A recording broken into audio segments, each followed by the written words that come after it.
This is one of the most hotly contested fictional debates out there, since the two wizards seem to be so similar in their roles and powers, and it's one of the most fun to talk about. I know it's a match that I've already done in Ultimate Battles, but that was a while ago. I think I can do a much better job now. In this particular fight, I'm using Dumbledore in his prime.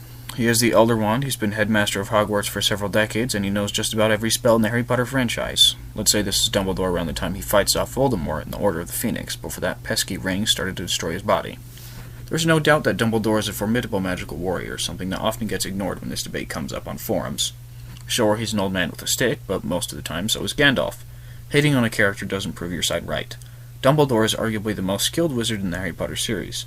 He's the world leader in transfiguration, the art of changing the shapes of objects or living things. That means he can animate statues to fight for him, warp the battlefield to his advantage, nullify his opponent's attacks by turning lava snakes into rope. You get the picture. His wand allows him to cast shield charms strong enough to deflect projectile curses as well as launch said curses with effects like paralysis, disintegration, memory alteration, and death. Yes, I'm allowing Dumbledore to use Avada Kedavra. If he needs to use it, that is. His most destructive spell that we've seen is actually his Fire Tornado he used to destroy a pack of undead. That puts his maximum attack power in the large building range, and likely higher. He performed that feat while injured and exhausted from a mind-attacking potion. However, Dumbledore requires his wand to perform all but the most basic magical tasks. He can't fling out an Avada Kedavra with his bare hands. Gandalf doesn't actually need a staff to perform magic. While we're on the subject of the Killing Curse, I have a few points to consider. Avada Kedavra has never been blocked magically, meaning that there is no Harry Potter counterspell, but it has been deflected physically. In the Order of the Phoenix, Dumbledore transfigures a statue to come to life. It deflects the Killing Curse off its chest. When Avada Kedavra hits a desk, however, non-animated, the wood catches on fire. This supports the idea of damage done by spells, and magic resistance in general, being crucially related to physical durability.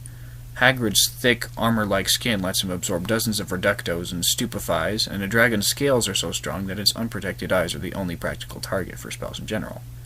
So, more likely than not, Avada Kedavra would have no effect on Gandalf, whose weakest physical avatar took hits from a Balrog, a corrupted angel that could lay waste to mountain ranges with a single strike.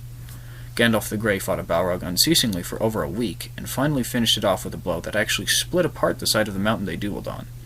Keep in mind, this wasn't shown in the movies. Their duel encased Celebdil in a cloud of flame and lightning so vast that those watching thought it was a giant thunderstorm. That sort of offensive power is leagues above anyone in Harry Potter. But could Gandalf even hit Dumbledore? We've seen that Albus can react faster than most humans in his duel with Voldemort, after all.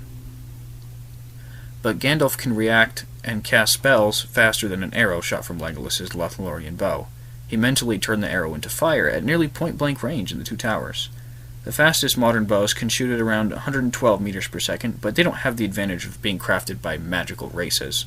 I'd say Legolas's arrow moved at least 130 meters per second, or more than 10 times as fast as the fastest human athlete can even move a finger. There's almost no chance that Dumbledore could prevent his wand being destroyed, whether by fire, telekinesis, or a straight-up mountain-sized lightning bolt. It's doubtful that he could even apparate in time when fighting someone with at least high superhuman speed and massive destructive potential. Perhaps he could try to sneak up on Gandalf and transfigure him to a teacup. And here's another but. Gandalf, or Lauren, is a Maya, or a shape-shifting angel. That means he has total control over his physical body and his soul, adding yet another layer of magical protection. From what we've seen in the Silmarillion, it takes beings who have the power to destroy countries or warp reality to affect a Maya's physical form. Usually other Maya, or high elves with godlike power. So transfiguration wouldn't affect him. Avada Kedavra and other curses are out. He's too fast and strong to fight physically. Perhaps Dumbledore's legendary Legilimency and Occlumency abilities would give him a mental save. Actually, no. In the Two Towers, Gandalf drove off a psychic attack from Sauron, who controlled hundreds of thousands of orcs at a time, and had driven entire cities insane with the force of his mind. And since this is a duel and not a story, we're assuming that Gandalf isn't commanded by the Valar to contain his powers, which means he can choose his shape or just fight completely invisibly and undetectably. Not even the continental range elf psychics of the First Age could sense his presence in that form, and Dumbledore couldn't target him to begin with. To sum it up, Gandalf could destroy Hogwarts with an effortless blast, dodge every spell sent at him, prove himself immune to every spell he doesn't feel like dodging, remove Dumbledore's ability to cast spells before the fight even started, or go all out and vaporize entirety of Britain while in his true form. Just imagine how useful he would have been at the Battle of Hogwarts. 2,000 Death Eaters gone in 2 seconds. Created using Powtoon.